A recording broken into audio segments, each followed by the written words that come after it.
Today the most intense clashes have taken place in the direction of Orikhiv.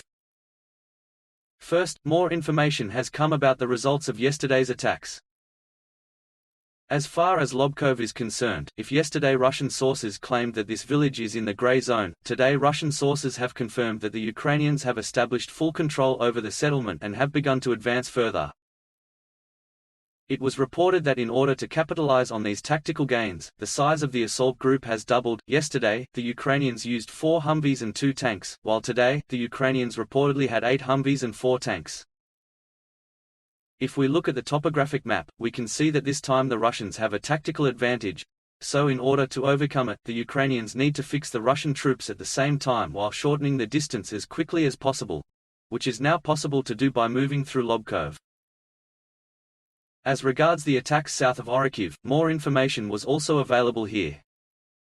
Russian sources published combat footage of the aftermath of 2 Ukrainian attacks south of Mala Tokmachka, in which authentic Leopard tanks appear.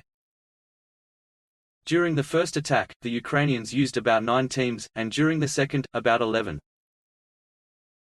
Unfortunately, the first assault group ran into mines, which allowed the Russian reconnaissance team to quickly detect movement, request artillery support, and repel the attack on approach. After this incident, Russian drone operators closely monitored the area for hours and managed to detect the second group in time. This time the attack was mostly averted by artillery fire, not mines. In total, the Ukrainians lost at least 4 armored personnel carriers and 1 Leopard tank. Other equipment was reportedly damaged and later removed for repair. Based on the images, we can identify that the Ukrainians were advancing along the forest line and stopped just in front of the H-08 highway. If we look at the topographic map, we can see that the Ukrainians were advancing in the direction of tactical heights. The Ukrainians quickly rectified their mistakes.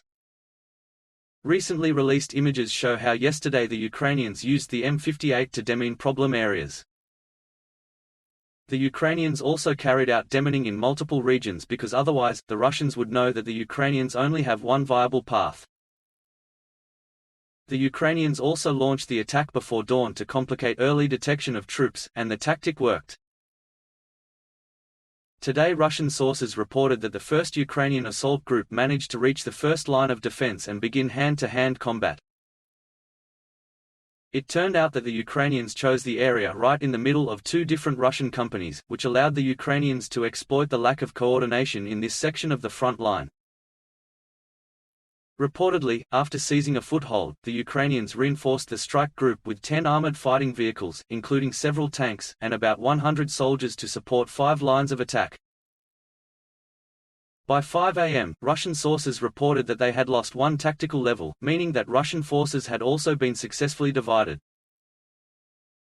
After receiving more reinforcements, the Ukrainians immediately began storming the Russian defenses at the next tactical height, which the Ukrainians reportedly bombarded non-stop for 3 hours. Los combates continuaron casi hasta la noche. Las consecuencias de los combates son difíciles de determinar en este momento.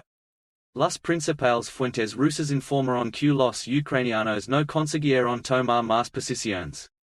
Fuentes rusas menos destacadas citaron a un soldado sobre el terreno que señaló que, en total, los ucranianos tomaron varias posiciones pero no rompieron la línea principal de defensa.